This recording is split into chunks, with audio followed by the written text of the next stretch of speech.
Baik, Uh, silakan kepada okay. Pak Ku menyampaikan pemateriannya Okay. kali ini. Okay, Assalamualaikum warahmatullahi wabarakatuh. Saya ada banyak slide tu 60 sebenarnya, tapi setempat tu saya akan stresskan, setempat saya akan skip lah sedikit sajalah.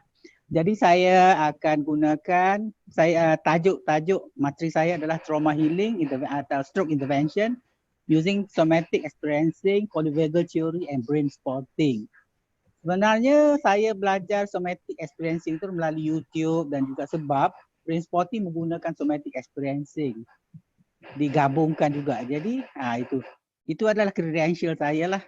Tapi saya tak mau nanti bila saya sudah meninggal nanti masa talqin tu banyak disebutannya MPD lah apa lagi. Jadi saya tak mau jadi Pak Ku sajalah. Simple. I'm a very simple person. Okay, next. Okay, important concept. Kalau kita ada trauma sebenarnya kan, trauma adalah in the state of dysregulation. Jadi kita harus pergi kepada regulation. Jadi saya akan ajarkan macam mana kita mau regulatekan balik. Ada sympathetic and parasympathetic nervous system. Ini penting sekali. Kita sebagai counselor ataupun clinical psychology harus tahu ini. Sympathetic dan parasympathetic. Okay. Dan di dalam itu ada theory of flight, fight, flight or freeze. Okay, fight tu lawan. Contohnya harimau datang. Kita bisa lawan tak? Kalau kita tak bisa lawan, kita flight, lari. Atau kadang-kadang kita terduduk gitu, tak bisa apa-apa itu. Jadi dimakan harimau itu, freeze. Okay? Dan itu adalah termasuk di dalam polyvagal theory sebenarnya.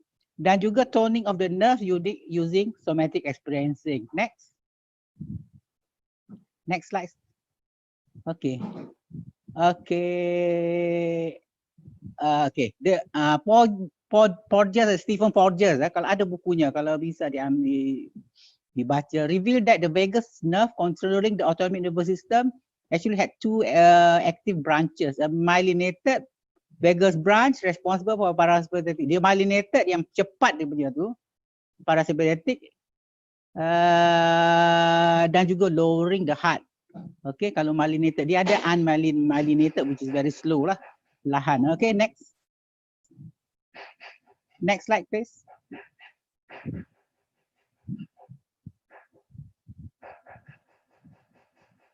Only cranial nerve that transmit parasympathetic fibers ada oculomotor, facial, glossopharyngeal and vagus nerve. Tapi yang panjang yang paling penting adalah vagus nerve. Sebab daripada atas sampai ke bawah itu vagus nerve. Vagus kalau bahasa Latinnya wandering. Wandering berarti berkelana. Okay, kalau bahasa Indonesia berkelana lah. Okay, next. Ini penting konsep tu. And ada somatic, special somatic afferent nerve. Ada retina, vision, ear, okay, dan juga hearing. Okay, next. Ini adalah brain-based approaches to help client. Yang MBCT itu mindfulness based. Cognitive therapy. Yang CBT ada. Tapi masalahnya ini adalah daripada Peter Levine dan juga Porges lah. Kalau CBT adalah di atas itu kepala dia, neocortex. Neocortex kadang nggak sampai itu. Jadi lepas pada itu adalah EMDR. EMDR itu adalah bapaknya kepada brain spotting sebenarnya. Yang mengajar EMDR itu, yang mengajar brain spotting adalah David Grant. Dia ada expert. He was a trainer dalam EMDR, eye movement desensitization and reprocessing.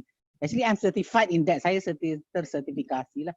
Ada yoga dan sebagainya lah. Okay, next. Next slide. Ini adalah ditunjukkan parasympathetic and parasympathetic. Kalau kita lihat yang parasympathetic sampai ke bawah. Okay. Okay, next. Okay. Okay, ini adalah self-regulation. Gimana itu? Okay, kalau di bawah, kalau activation fight flight, flooded, hyper-aroused. Okay, kalau calm macam mana hypoarousal, drowsy, dan ke bawahnya rest and restore itu adalah parasympathetic. Jadi kalau sebagai manusia, even binatang juga, ada animal, mammal. Bagi manusia tu kita harus balance antara simpatetik dengan parasimpatetik. Kalau parasimpatetik kan nggak mau bikin apa, tidur aja, santai-santai aja. Kan kalau kerja nggak datang kerja, dibuang kerja gitu. Nggak mau, kita mesti ada juga simpatetiknya. Simpatetik ada energi yang banyak gitu untuk bekerja, untuk naik mobil, naik apa, berkendaraan dan sebagainya, mesti ada simpatetik. Okey. Mau maneuver ke jalan yang macet macam Jakarta itu. Okey, next. Okey, dia adalah physical emotion. Dia ada berputar sebenarnya. Contohnya kalau kita rasa sedih and all that, kita rasa di mana? Kesedihan tu di mana? Kalau selalunya dirasa di paru-paru, di lungs, our lungs, paru-paru, rasa sesak nafas, rasa lemas. Orang Indonesia kata gemes apa? Gemas, tak tahulah saya, lemah. Okey. Dan emosi itu berterkait rapat dengan fizikal kita kan. Okey, next.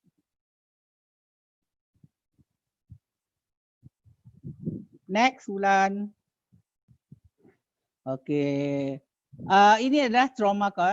Yang trauma ujungnya sampai PTSD dan kompleks trauma. Kalau kompleks trauma tu contohnya di rumah itu selalu dimarahi, dipukuli, di abuse, sexual abuse, physical abuse and all that. Anak itu adalah mengalami kompleks trauma. Dan tadi disebutkan oleh Prof apa tu Aziz tadi kan juga kan, kalau let's say kalau mindfulness saja nggak bisa membantu sebenarnya. Kalau kompleks trauma, kena ada yang lain. Normally EMDR ataupun brain spotting lah. Kalau even CBT tu maybe trauma focus CBT pun, tapi ada kajian mengatakan kurang berkesan. Okay, next. Okay, next. Ini nggak perlulah. Saya kasih saja slide. Okay, ini next juga. Okay. Kalau kita tengok di slide ini, kita tengok amigdala. Amigdala menyimpan semua yang emosi. Amigdala di tengah kepala kita. Cortex, neocortex di bawah tu ada amigdala. Dia ada hippocampus. Yang hippocampus yang sebelah kiri itu kan akan menghantarkan input kepada orbital cortex. Orbital frontal cortex itu those ada thinking, yang berfikir, yang kognitifnya dan sebagainya. Tapi kadang-kadang kalau terlalu overwhelmed di amygdala and all that, then hippocampus tersekat. Jadi mereka tak perlu berfikir. Contohnya kalau lihat cerita movie Rambo, gimana dia trigger and all that, dia start shooting everybody, start burning the houses and all that, kerana hippocampusnya enggak tu. Sudah disekat supaya ke orbital frontal cortex itu. Jadi dia tak perlu berfikir. Dan dekat di amygdala itu enggak ada space time. Jadi kalau dalam nightmare ke, dalam trigger, dalam apa yang dia nampak apa semua tu, sebenarnya dia rasakan yang dulu tapi dia rasa sekarang, here and now. Jadi dia agak ada masa di situ. Okay, next. Next. Ini sama jugalah. Impact gating tu macam gate apalah pagar, okay, pada anterior cingulate virus. That's why menyebabkan kita overwhelm, kita tu, okay, fear emotional conditioning. Okay, hold on. Ini adalah okay, yang tadi yang selepas ini. After this, the next slide. Ini simpatetik dan parasimpatetik. Kita nampak wave, ombak itu kan, kita harus ada homeostasis. Homeostasis maksudnya keadaan yang normal lah. Jadi sebentar kita simpatetik, sebentar kita parasimpatetik. Okay. Parasimpatetik, tapi jangan sampai freeze lah. Freeze tu yang give up. Okay, itu tak bagus. Okay, next. Ni autonomic nervous system. Kalau kita lihat di situ, simpatetik gimana itu, parasimpatetik gimana. Jadi sebenarnya kalau autonomic nervous system itu, dia ada threshold lah, threshold where energy releases. Okay. Okey, kalau suppress emotion, okey, yang suppress emotion terus jadi mereka lethargy, jadi depression. Ini penting, konsep ini penting. Okey, next.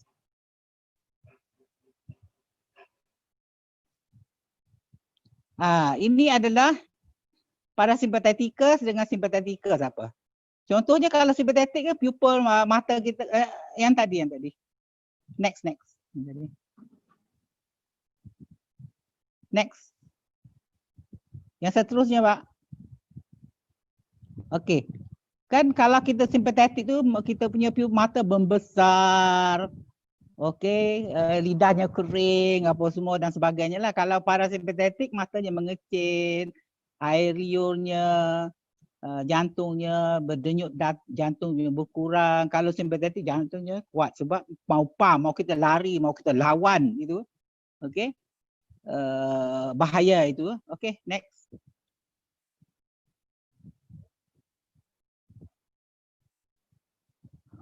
Next.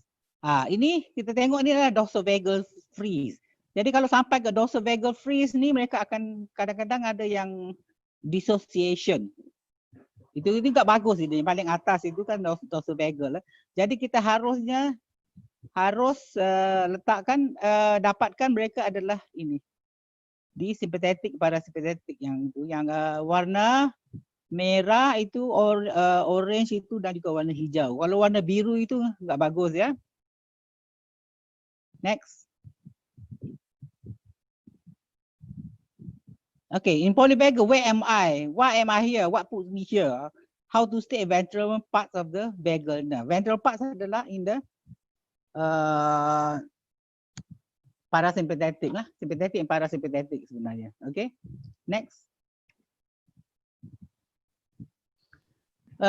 Polyvagal theory adalah by Stephen Porges atau Steve Porges. Make it simpler by Deb Dana in a book Polyvagal Theory in Therapy. Digunakan untuk teori terapi macam mana menggunakan polyvagal. Okay. Dan juga untuk somatic experiencing guna yang sama lah oleh Peter Levine. Okay, next. Okay, autonomic ini okay, enggak. Okay. Slow sikit Mister, jangan laju-laju sangat. Jangan laju nanti saya akan bilang next. Okay. Penat nak faham. Tak apa nanti saya ulang lagi sebenarnya. Nanti saya akan tunjukkan. Okay, yang three autonomic nervous system needs what they call that for safety. Sebenarnya kita apa yang kita mahu? Kalau Maslow hierarchy of needs adalah yang bawah sekali safety kan. Okay, apa konteksnya keadaan itu? Dan connection, apa choice? Pemilihan itu. Jadi autonomic nervous system bekerja di sini. Connectivity, connection. Connection, we are connected to our significant others. Kita terhubung terkait dengan social support kita. Okay, konteks apa? Konteks sekarang ni COVID and all that. Gimana COVID itu? Macam mana aku mau hindari COVID itu? Jadi basuh cuci tangan, social distancing gitu kan, webinar gini. Jadi kita tak ketemu gitu. Choice pilihan kita. Apa yang kita boleh bikin. Okay, it's all connected. Okay, next. Next slide please. Okay, in this moment, in this place with these people, ini adalah social connection. Next. Ini tak penting. Okay, parasympathetic nervous system, safety and connection, health, growth and restoration. Jadi kita perlukan parasympathetic tu, ventral vagus itu adalah health, growth and restoration.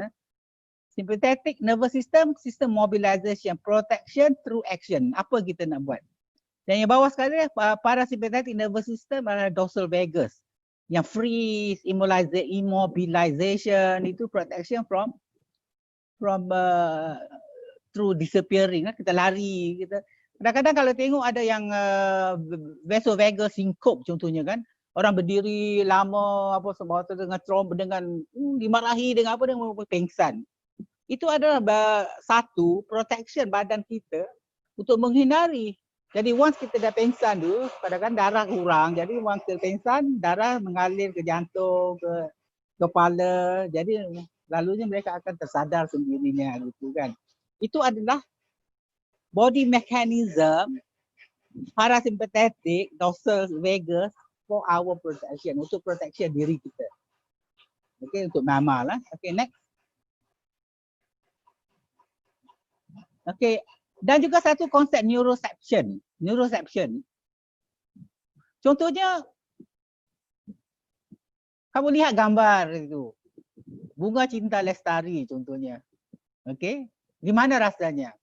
Rasa tenang, senang. Oh, cantik, dia ni bagus orangnya gitu. Baru kematian suaminya gitu kan. Okay, Kalau cowok lain kok fikirnya, enggak tahulah. Jadi neuroception kita tengok gimana orang itu. Jadi sama ada saya boleh dekat kan dengan dia, maksudnya boleh mengomong dengan dia. Itu belum betul, kadang-kadang enggak betul juga kan. Kadang-kadang kalau artis sinetron, artis ni kan kalau kita berjumpa enggak kenal aku, kamu siapa gitu kan. Tapi perception kita, neuroception kita gimana gitu. Okay. Inside the body, outside the environment, di mana di luar gitu gimana. Aku di sini di rumah aku ni enggak ada gempa bumi, contoh di Padang sering gempa bumi, di Lombok sering gempa bumi itu kan. Aku selamat nih. Okey, kalau di Jepun tu rumahnya kayu saja, enggak ada konkrit gitu kan. Kalau runtuh, kalau nyambrok gitu kan, kematian tu berkurang lah sebab enggak berat sangat. Okay. Between people gimana? Antara manusia, antara ni social lah. Jadi kalau contohnya kita perlukan kawan-kawan, no man is an island. Kalau orang putih bilang no man is an island. Tiada seorang orang itu adalah pulau yang ada semua gitu. Enggak ada, kita perlukan kawan. Perlu teman-teman yang membantu kita. Okay, next. Okay, next sama tadi ya. Next, sorry. Ini adalah yang Deb Dana punya. Deb Dana tu gimana itu, dia ada ladder tu. Dorsal vagus, sympathetic and ventral vagus. Jadi kita akan climb ladder itu. Kalau di Malaysia panggil tangga. Tangga kok di sana. Okay, akan naik sampai ventral vagus tu rest. Okay. Normally ventral vagus tu relax apa? Relax, masa santai di rumah. Sympathetic tu selalunya masa kerja. Tu kita stress kerja, bikin kerja and all that. Tapi ada part of ventral vagus lah. Next. Okay, next sama tadi. Oh.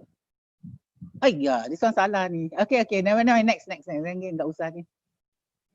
Okay, what is brain spotting? Okay, Pak Ifdil, kalau bisa tunjukkan yang YouTube itu, slide itu, video itu.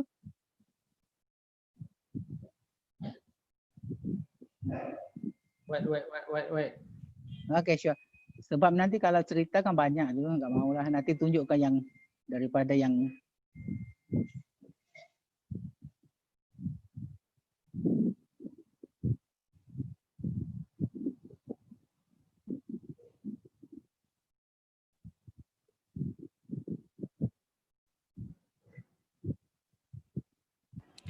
Sambil kita menunggu ya, Pak.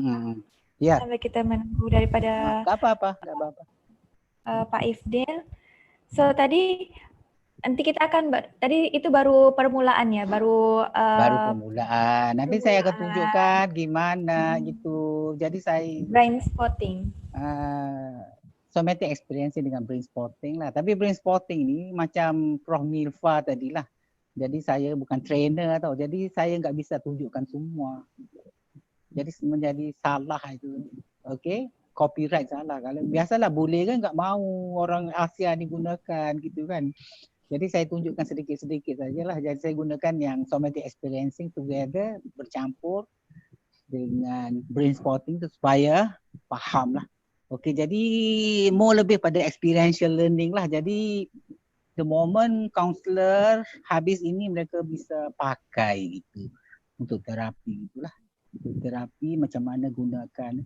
Dan yang penting juga semasa kita nampak kita punya klien, jumpa klien, kita harus lihat klien tu di dalam mode simpatetik atau parasimpatetik.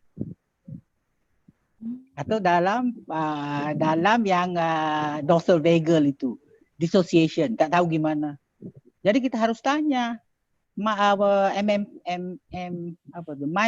mental state health examination tu harus tahu. Okey, gimana kamu di mana sekarang? Ni apa ini tanggal berapa? Jadi dia harus tahu. Kalau dissociation mereka enggak tahu. Jadi kita tahu itu. Tapi kalau dari association tu, kalau kaunselor tak bisa lakukan itu. Tu harus pada clinical psychologist atau psychiatrist. Okay. Jadi kalau di sympathetic, in sympathetic mode and all that, nampak menakutkan itu kan. Jadi mereka, kita tahu gimana kita to cool down, to calm down the process into parasympathetic, into the relaxed mode. Okay, can start the video. Baik, sepertinya kita boleh start videonya. Yeah.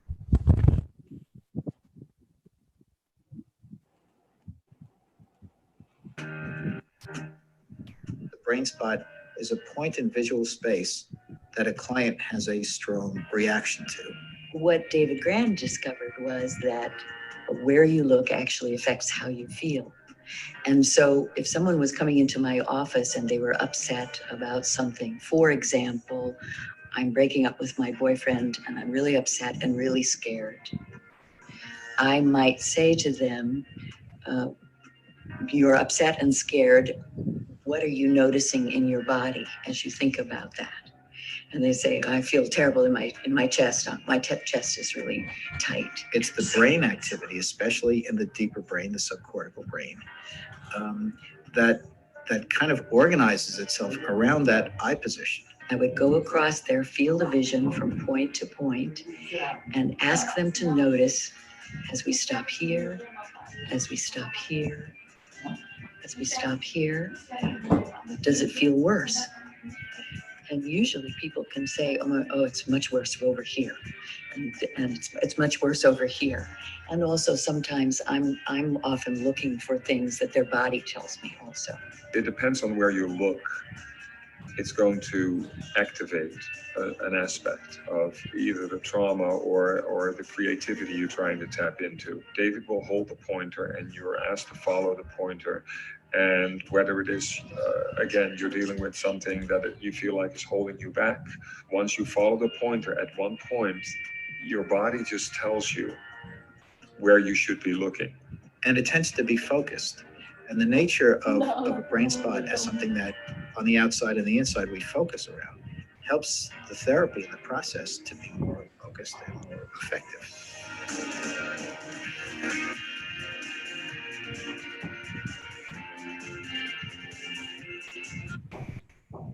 Okay, saya ada pointer di sini dan saya letakkan kalau dengan anak-anak gitu saya pilih mana mau pointer tip yang mana mau gunakan. Okay, jadi daripada sini mereka yang pilih. Ini ada gajah, ini zirafah, okay. Ini ada ini love dan sebagainya lah. Okay, ini ice cream cone, jadi saya bisa letakkan ni ice cream cone, okay.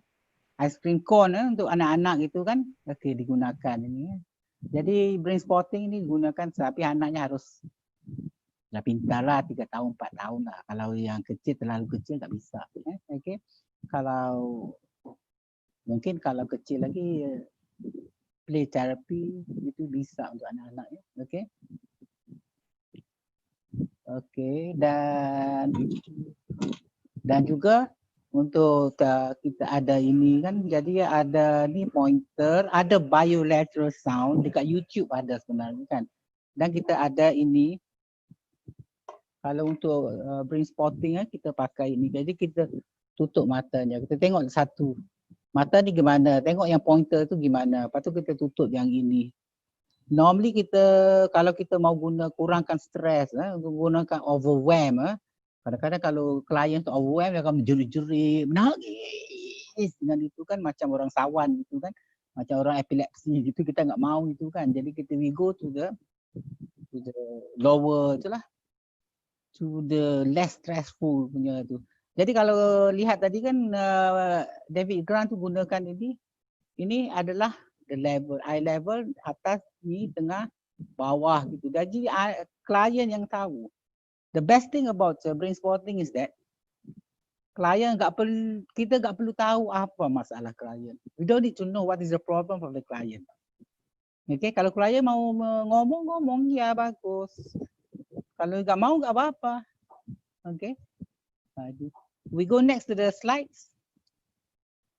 Slides again.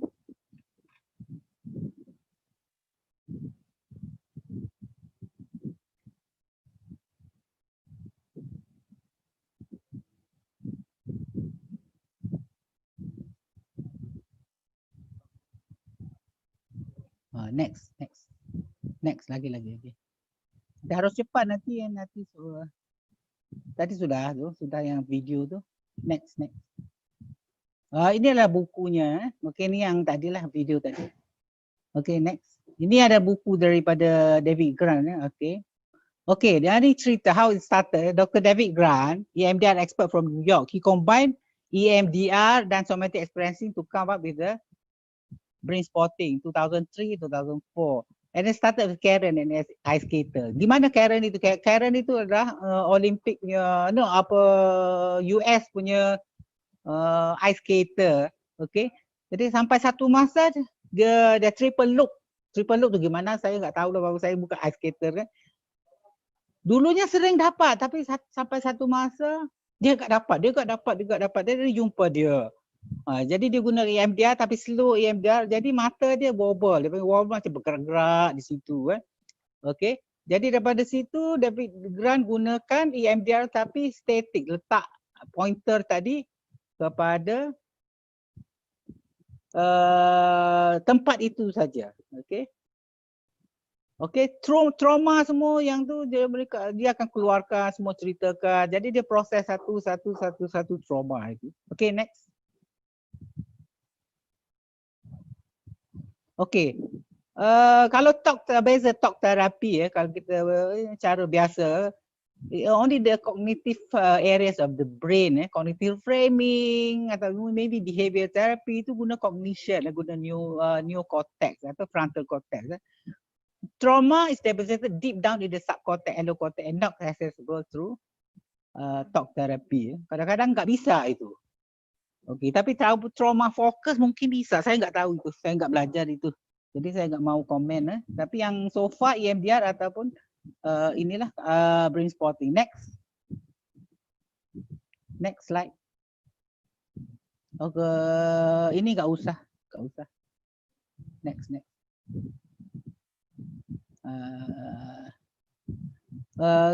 Off slide dulu.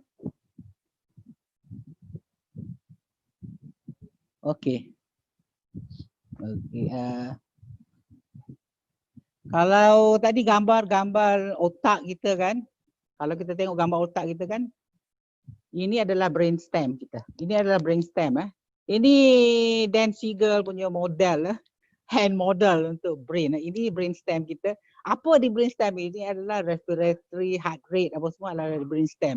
Atau kita panggil juga reptilian brain. Sini kan kita tak beritahu sebenarnya. Bernafas sekarang. Okey, melaju sekarang. Enggak. Kan automatik semua. Jantung kita berdenyut laju. Enggak bisa. Kita tak kontrol. Kadang-kadang emosi kita yang kontrol, di atas yang kontrol. Okey. Ini adalah amigdala. Ini adalah limbic system sebenarnya. Ini adalah neocortex. Okey.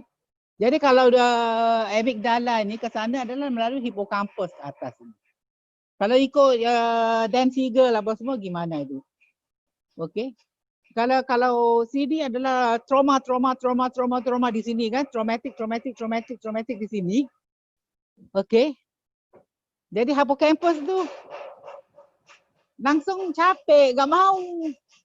Okey, sebagai contohnya, kamu pegang benda yang tinggi, bergantung gitu di tinggi, di tali, oleh itu bawah tu jauh ke dalam sungai, dalam gaung gitu kan.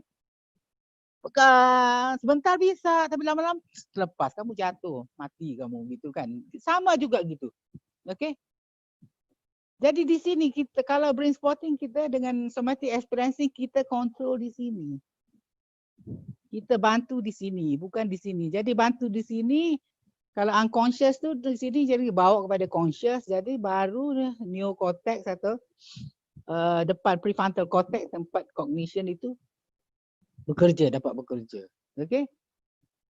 Jadi dia top down sebenarnya. Bottom up. Jadi bawah sini ke atas. Okey. Kalau talk therapy di atas ke bawah gitu. Tapi di sini unconscious itu kadang-kadang orang yang trigger nightmare kalau post traumatic stress disorder tu. Kadang dia nightmare, kadang-kadang benda tu datang gitu dengan contoh bunyi guns tembakan. Dia Dia rasa macam dia di Vietnam. Dia pun keluarkan pisaunya, bunuh orang, tikam orang itu. Jadi dia mereka sebab trigger di sini, limbic system, amygdala itu yang trigger. Jadi sini atas ni tak ada control, no control. Okay. Okay, slide again. Ya.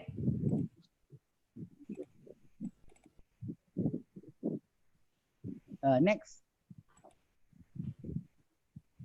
Next. Ini tadi saya sudah buat reptilian brain, ni dah lizard brain lah. This one next. This is a joke ni. Next. Okay, next. Kalau usah ni nanti anda semua bisa baca ni. Lagi next.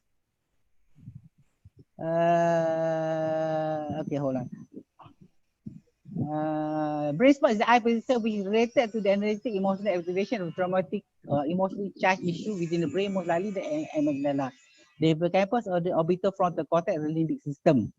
Located by echolalia, where with externally observed and internally experienced reflective responses, the brain spot is actually a physiological substance holding emotional experience in the memory form. Okay, jadi benda tu kita gunakan benda tu, dia lihat di situ. Okay, sebenarnya senang kalau gunakan sebenarnya. Ini adalah activation spot. Okay, senang gunakan hanya melihat tu. Tapi kalau anda tak not train and all that, kalau orang tu overwhelm, anda semua tak tahu gimana mau bikin. Dan juga brain spotting ini bisa digunakan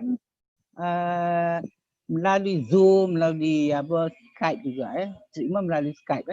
Okay, next. Inilah tadi ni David Grant, the handsome man, David Grant dengan yang merah itu. Okay, next.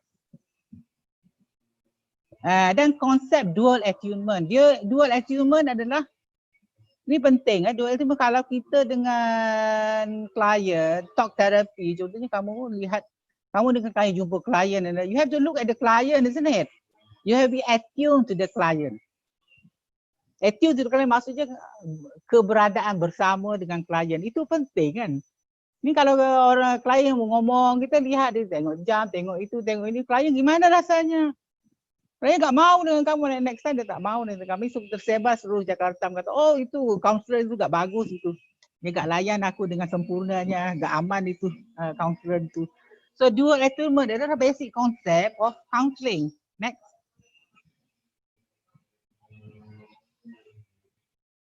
Okay, next. Ni enggak usah. Nanti baca kemudian. Next. Next. Next.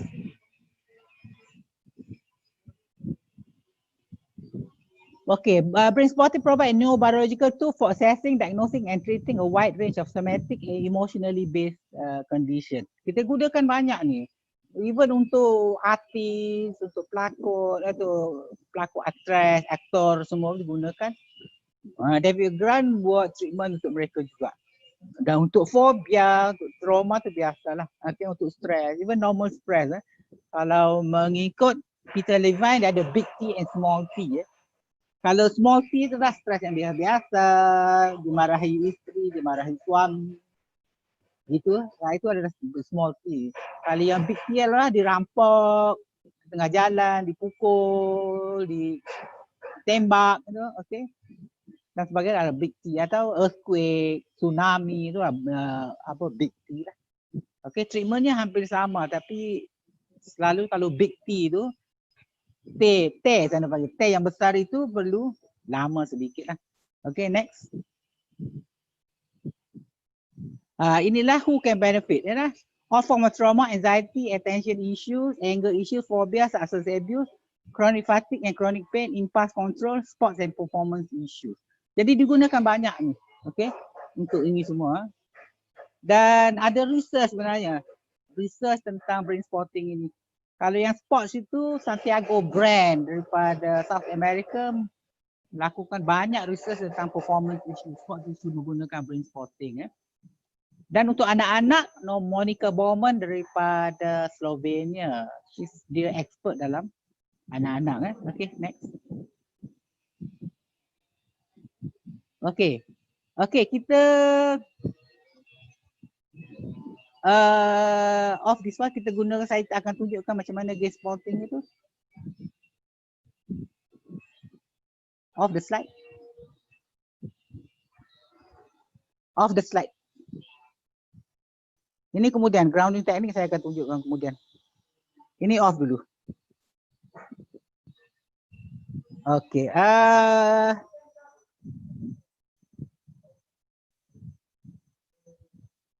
Okey. Jadi saya enggak nampak semuanya. Okey. Macam mana gimana ni? Okey, whatever it is lah. Okey. Okey. Bak Wulandari ya. Okey. Cuba lihat di mana-mana. Ada tempat yang kamu rasa tenang tak? Di depan lah. Di depan atau di bawah bisa jugalah. Bisa tak? Ada? Ada. Di mana itu? If you don't mind lah, we can share. Sebelah kiri, kanan? Di sebelah kanan. Sebelah kanan. Okey. Sebelah kanan. Okey. Atas, bawah, tengah, bawah. Tengah. Tengah. Okey, good, bagus, okey. Kalau kira ketenangan Adam itu kan, orang Malaysia bilang Adam, di Malaysia enggak ada Adam itu. Okey, Adam itu kalau 10 itu yang paling Adam. Kosong enggak ada Adam enggak langsung, yang mana rasanya? Itu. 8. Never. 8, alhamdulillah bagus. Jadi 8 gitu Okey. Jadi itu adalah gaze spotting Okey. Cuba Mbak lihat, you fix your eye to the yang sebelah kanan You fix the eye there. Cuba lihat. I'm following the comment, I'm following you. Okey. Okay. Cuba lihat lagi. Bisa naik enggak? Maksudnya? Dari 8 tu dia naik maksimum 10 enggak? 8 lah. 9 lah. Naik 9. Kita naik 1. 10 enggak bisa? Ha? Tak. Sebab Tak bisa. Sebab apa? tak. Tekanan sekarang Sebab ni- online. Bukan. Okey. Sebab apa tu, Pak? Sebab meja tengah berserak sikit. Oh, Tapi- gitu. Gak usah tengok di meja, tengok di dinding itu di depan. Okey.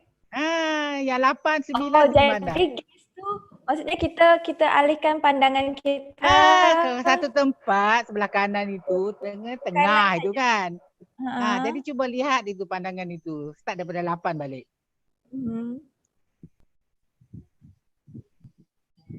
9. Naik 9, naik 1. Naik 9 satu. Enggak bisa naik 10 ya? Agak susah untuk mendeskripsikannya macam mana boleh naik 10. Rasa lebih adem, lebih tenang, lebih santai gitu. Matanya di Lebih sana, santai. jangan Memang- saya. Memang lebih santai, memang lebih santai. Okay, good. Tapi 9 is good enough lah. You don't expect perfection lah. Okay, don't expect perfection. Okay, itu adalah gaze spotting, gaze spotting. Dan satu cara lagi, di mana di badan, di diri, in your body yang rasa paling aman, paling adem. Yang paling adem. Ha. Yang paling adem. Cuba scan badan kamu itu di mana. Daripada kepala, dari kaki naik sampai ke atas, di mana yang paling adem, paling aman sekali. In my chest. In your chest. Dada ya? Ya. Okay. Oh, rasa di situ Okay, once you rasa di sini, ini akan respon dengan dalam otak sana, dengan emosi itu. Itu adalah ada body spots dipanggilkan. Sama dengan gaze spotting juga lah, body spots. Body spot adalah Mbak Wulandari adalah di dada gitu kan. Okay, jadi kalau Mbak Wulandari kalau stress and all that, you must what do you call that, go, your mind tu pergi kepada your chest ataupun di dinding itu. Di dinding itu adalah gaze spotting. Ada satu lagi yang saya tunjukkan, saya gunakan art therapy juga. Jadi kalau bisa, ni saya ni kan, Saya ni tak pandai melukis sebenarnya kan. Ini saya lukis tadi ya.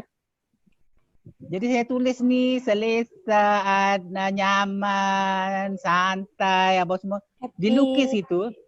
Nampak happy, gembira, happy and all those things lah. Itu gambar bunga-bunga, pada background hijau gitu kan. Okey.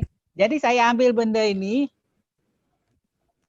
Jadi cari spot di mana yang paling adem sekali. Jadi kalau gambar ini, kalau contohnya di kantor kamu kan, di kamar bilik kamu itu, kalau letak di kamar pun bisa. Letak itu di lamp, di gam, di tepi dinding gitu. Jadi kalau rasa stres and all that, kamu lihat itu. So the stress level will come down because this is the place yang you nampak, yang you rasa yang paling menyenangkan, yang paling tenang. Kalau expressive art therapy digunakan secret garden. Okay. Secret garden atau safe place, calm place for you. Jadi kita lukiskan gini. Okay. Dan satu cara lagi adalah kita lukiskan. Contohnya kalau you ada post traumatic stress disorder and all that. Okay. Jadi lukiskan gambar. Contohnya kalau satu lagi adalah mimpi. Kalau you have nightmares and all yang menakutkan, lukis gambar. Bangun-bangun terus lukis terus. Atau tulisan pun tak apa. Hantu datang ke, mau cekik kamu ke, mau bunuh kamu ke. Okey dan sebagainya, lukis gambar tu. Hantu gimana bentuknya itu. Faham tak? Dia scribble tulisan and all. Jadi ini adalah safe place, safe spot, resource spot for you. Letak di sini. Jadi yang satu lagi, mungkin di bawah ini atau mungkin sebelah kiri ya. Okey, sebelah ni. Okey, sebelah di sana, di sebelah kiri saya. Okey. Sebelah sini letak dua gambar itu. Jadi daripada situ you nak, daripada menakutkan, you pergi kepada sini. Pada slowly kita pergi kepada situ, balik ke sini. Jadi kalau overwhelm, you melihat gambar yang menakutkan itu overwhelming. Jadi langsung ke sini. Okey. Okey, yang pentingnya maksudnya adalah kita change gambar tu atau kita letakkan di dua spot yang berbeza. Spot yang berbeza. Tapi spot berbeza mungkin berseber di samping, mungkin jauh gitu kan. Tapi within your visual field lah. Okey. Dan kalau ikut what you call that, kalau ikut yang tadi konsep tadi yang dua gambar tu kan. Tapi bapak tu lukis satu sajalah. Okey. Okey, sebab bapak tak ada nightmare. Okey. Kalau ikut konsep Peter Levine, dia kalau kita stress, emosi yang sangat naik gitu. Kan? Membuat-buat tenaganya apa semua kan, kita mau mengamuk, mengamuk mau tantrum, mau menjerit, mau bunuh orang dan sebagainya. Jadi kalau ikut Peter Levine, somatic experiencing, you embrace. Embrace maksudnya peluk. Pelukkan itu. Menerima itu. That is me. Tapi slowly you akan cool down. Reduce, slow, jadi perlahan. This is parasympathetic. Yang tadi sympathetic tinggi gitu kan. Ini adalah sympathetic, parasympathetic and all that. Okay, and all that. Okay, ada satu adalah, dan cara Peter Levine somatic experiencing yang saya suka. Jadi kadang saya combine-kan dengan brain spotting juga. Okay, kalau orang tu yang overwhelmed and all that, dia guna Wu breath. Jadi Mbak bisa ikut tak sayang? Bisa ikut? Ya, cuba. Jadi kalau daripada dalam ni kita masa tarik nafas, kita masa hembus kita hembus jadi berbunyi Wu. Okey. 1 2 3.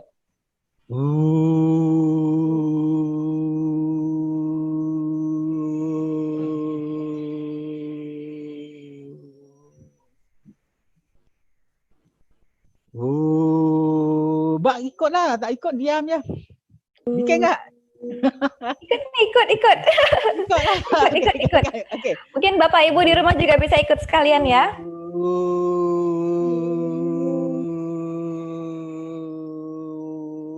Tujuannya apa? Okay. Tujuannya? Sebab semasa kita breathing out itu kita gunakan diaphragmatic breathing. Diaphragmatic breathing adalah antara bawah lungs, paru-paru sana. Sana panggil apa lungs? Lungs, paru-paru kita bernafas Paru-paru, itu. ya. Paru-paru, antara paru-paru dengan perut itu kan ada satu lapisan. Jadi dia akan menggembang. Kalau dengan diaphragmatic breathing itu adalah parasimpatetik. Jadi kita terus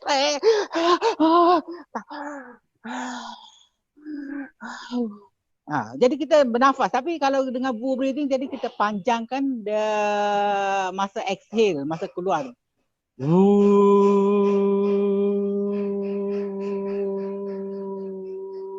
Dengan getaran itu, jadi parasimpatetik lebih meningkat.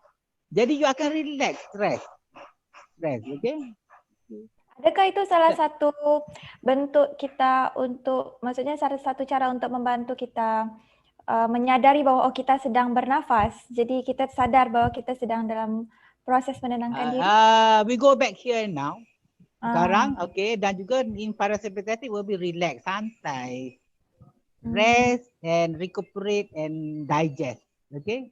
Okay, masa kita tidur malam gitu, masa kita tenang and all, nonton TV. Tapi jangan nonton TV yang kuntilanak itu.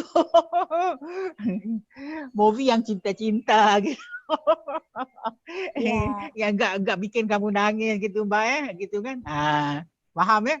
Okay. Faham. Okay, dan satu lagi, gimana ya nanti itu Wu breathing. Wu breathing adalah Peter Levine cara, okay. Gimana sih orang tua ni sudah lupa apa mau ngomong. Okay, whatever it is. Dan satu lagi adalah butterfly hug.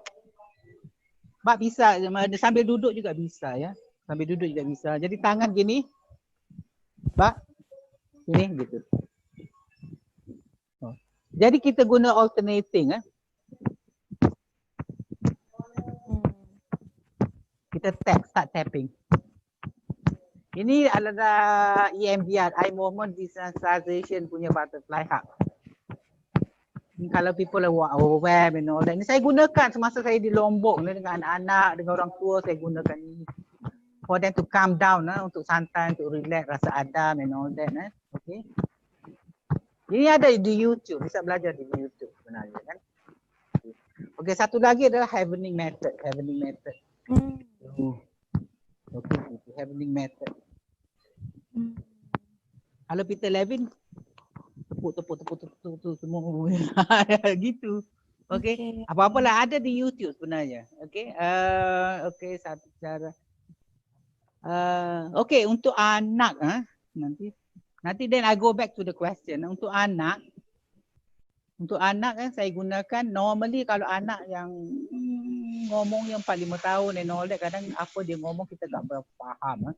Jadi kita berikan mainan. Apa yang mainan disuka? Ini suka. Okay, contohnya, which toys you want? You want to use this or this? Ini bola, ini lori. Kamu mau yang mana? Gitu kita tanyain aja. Okay, jadi contohnya, sebab sepatutnya saya ada harus ada dua orang gitu, tak apalah. Okay, ini jadi anak itu pergi. Ini. Anak itu pegang ini. Saya jadi anak dan juga saya jadi terapis. Okay. Jadi saya letakkan, saya pakaikan ini.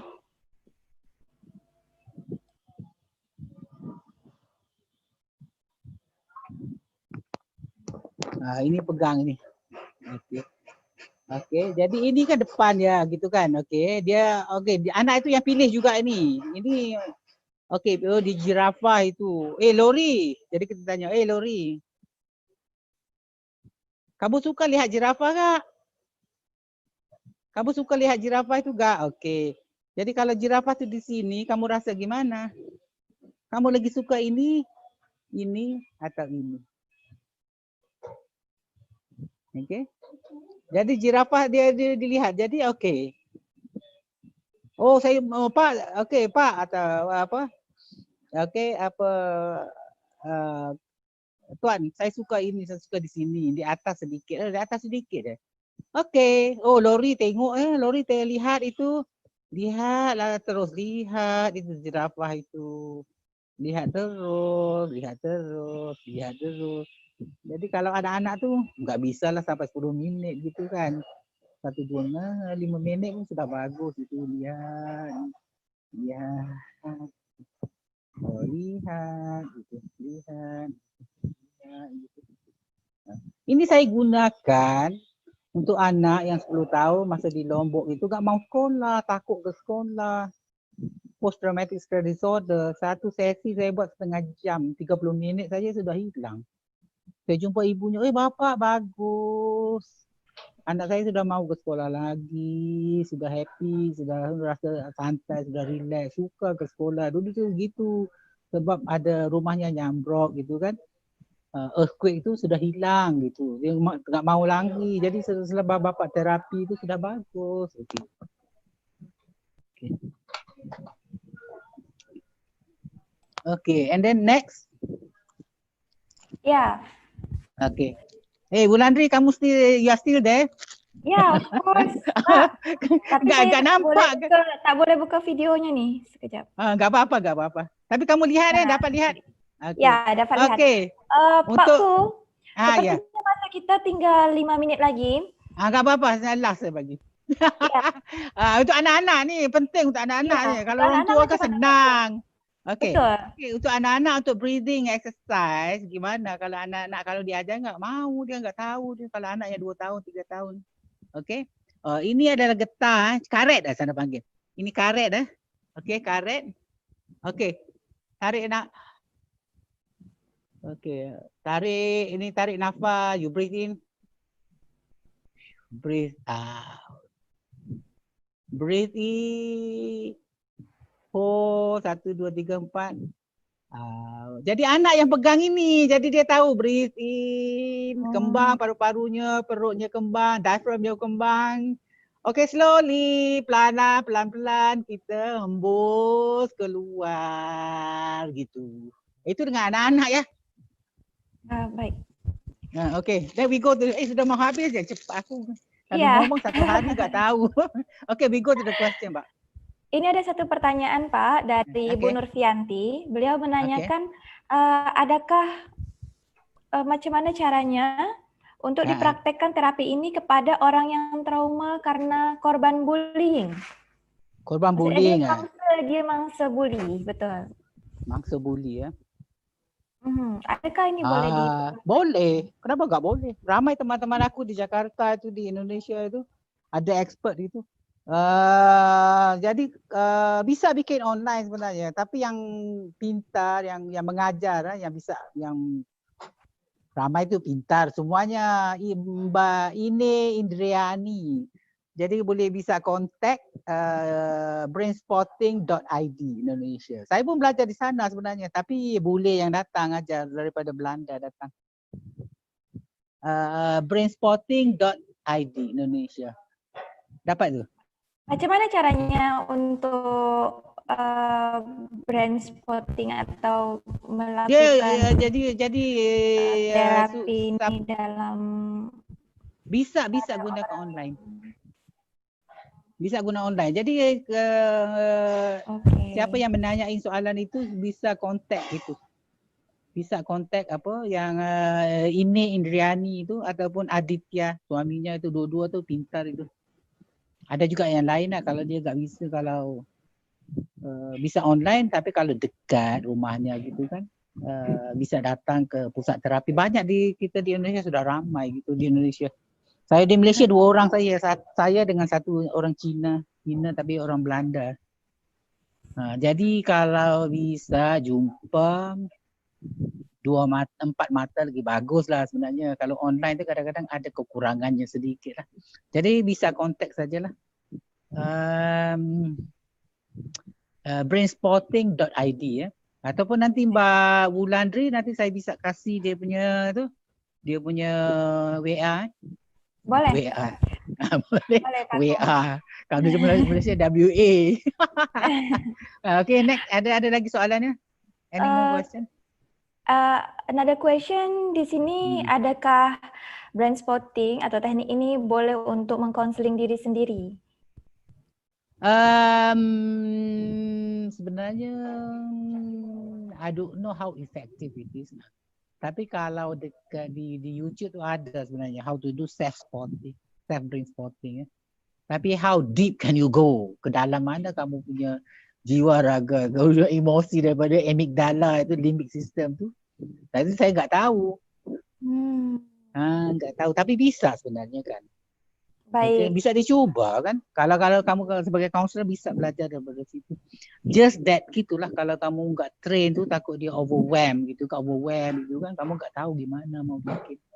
Jadi sebaiknya jadi yang Bapak tunjukkan tadi yang resource spot itu kan lagi adem lah, lagi relax untuk klien lah. Jadi yang tu siapa-siapa boleh bisa belajar, bisa bikin untuk relaxation. Jadi lepas tu gunakan CBT ke RBT ke reality therapy ke whatever lah yang kepintaran kamu lah. Baik, Pak Ku. Berarti Okay. Pak Ku, ada boleh tak kalau kita simpulkan? Sorry. Gak apa. Okey, kalau kita simpulkan bahwa atau kita ambil resume-nya bahwasanya brain spotting ini adalah salah satu teknik atau pendekatan yang kita gunakan dengan cara mencari satu spot yang menurut kita menenangkan bagi kita. So boleh mereduce kecemasan. Adakah seperti itu maksudnya? Iya, sebenarnya spot yang unconscious sebenarnya. Yang di bawah sedar, di amygdala, di limbic system. Where you look affects how you feel. Kata kalau David Grant, mana yang kita lihat tu how to say affect. Affect macam tak tahu, Melayu pun tak tahu, ni Inggeris saja tahu. Affect how you feel, macam mana rasa kamu, perasaan kamu gitu. Jadi ada dua sebenarnya kan, satu yang activation spot, satu adalah yang resource spot tadi kan, body resource, dan juga yang dinding tadi yang kamu lihat lukisan tu boleh juga tu resource spot. Satu di badan kamu, di dada kamu tu. Jadi guna yang ni. Kalau yang activation spot tu yang activate. Sebenarnya brain spotting digunakan activation, tapi kadang-kadang digunakan dua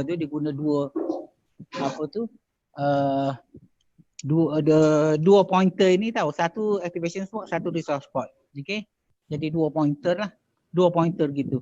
Jadi kalau dia overwhelm, dia pergi ke resource spot. Okay, tapi ada cara lagi lah kalau terlalu overwhelm and all that lah. So jadi sebaiknya guna resource spot lah. Resource spot tu enggak bahaya lah. Okay. Any more question? Saya rasa itu tadi soalan terakhir, Pak Ku. Oh, kan. Okay. Ya, itu tadi soalan terakhir. Saya ucapkan terima kasih kepada Pak Ku sebab telah memberikan kita satu wawasan baru, pencerahan baru tentang what is that brain spotting and somatic experience. Saya harap Bapak Ibu experiencing. Saya harap Bapak Ibu para pendengar kali ini bisa mendapatkan satu informasi terbaru bahwa ternyata brain spotting adalah salah satu cara yang boleh kita gunakan dalam proses konseling kita juga. Baik, kalau begitu saya tutup pada sesi ketiga kali ini ya, Pak Ku. Terima kasih banyak atas sharing session-nya. Terima kasih. Beri tepukan yang meriah untuk Pak Ku.